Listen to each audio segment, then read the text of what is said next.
Hi. I was compelled to get on here and make a video. I haven't made one in a little while. But it's just a simple one. It's just that I just wanted to give out love and support to all those who have chosen this path, the path of um, spiritual healing, spiritual development, self actualization, the esoteric, anything that requires you to go into the depths of your being and heal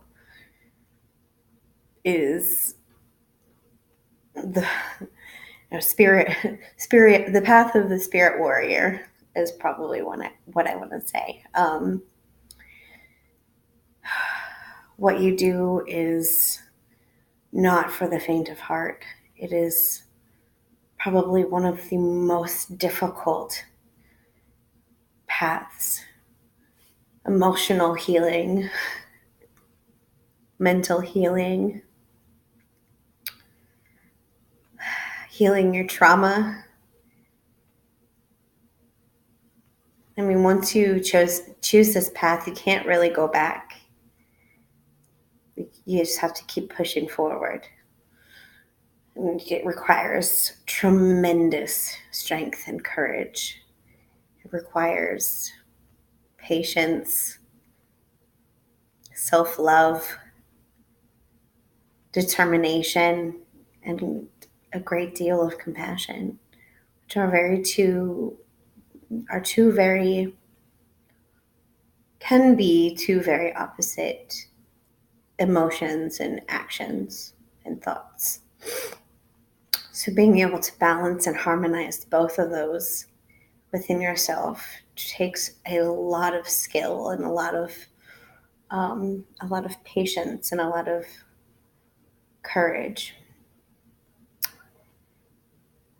And I just I just wanted to give love and support to all of those who are pushing through and working through this path.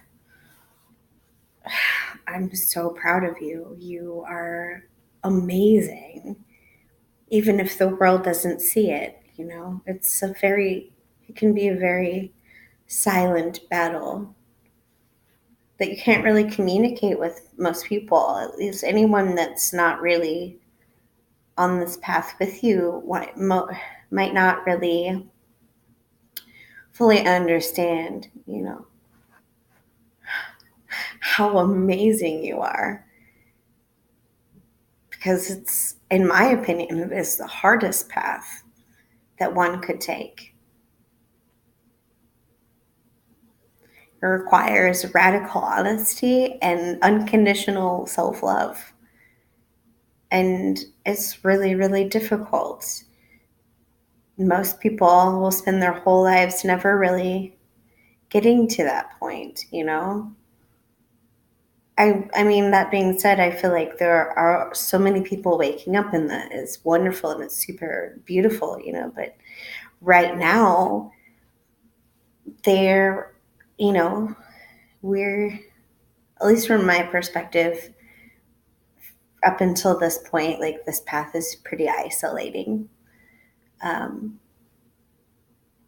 you kind of have to just choose yourself over everybody else, and it leaves you um, in isolation. You don't really want to be around people who aren't on your level of healing.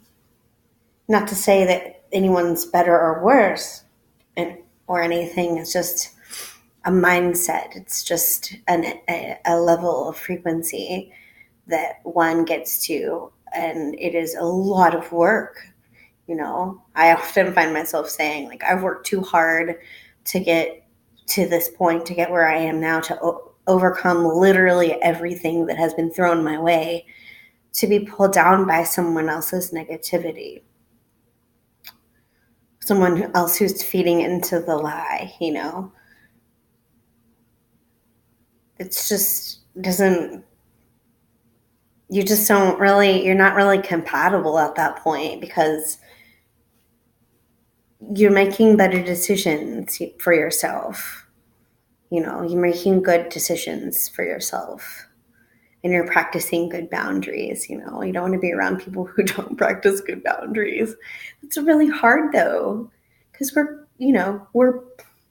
we're pack creatures, like we need human interaction and social interaction to feel like we belong, to feel a sense of belonging. And it's when you don't feel that, it really puts you in a deep state of depression, you know.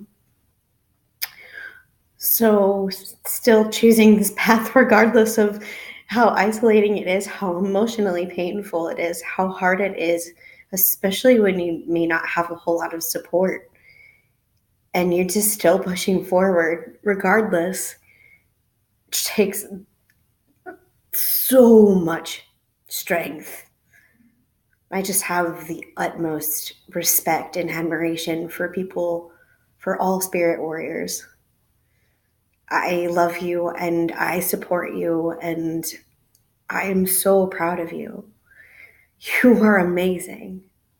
You are amazing. I'm getting emotional about it because this is coming from a place like from my heart, from a place of my own experience. I'm talking to all of us, including myself right now. It's an act of self-love and an act of giving love to the collective. You are so incredible and beautiful and magical and powerful, capable, and I am so, so proud of you. You should be proud of yourself too. And it's okay if you don't feel proud of yourself right now, but just know I'm here holding space for you, that you are supported and that you are loved.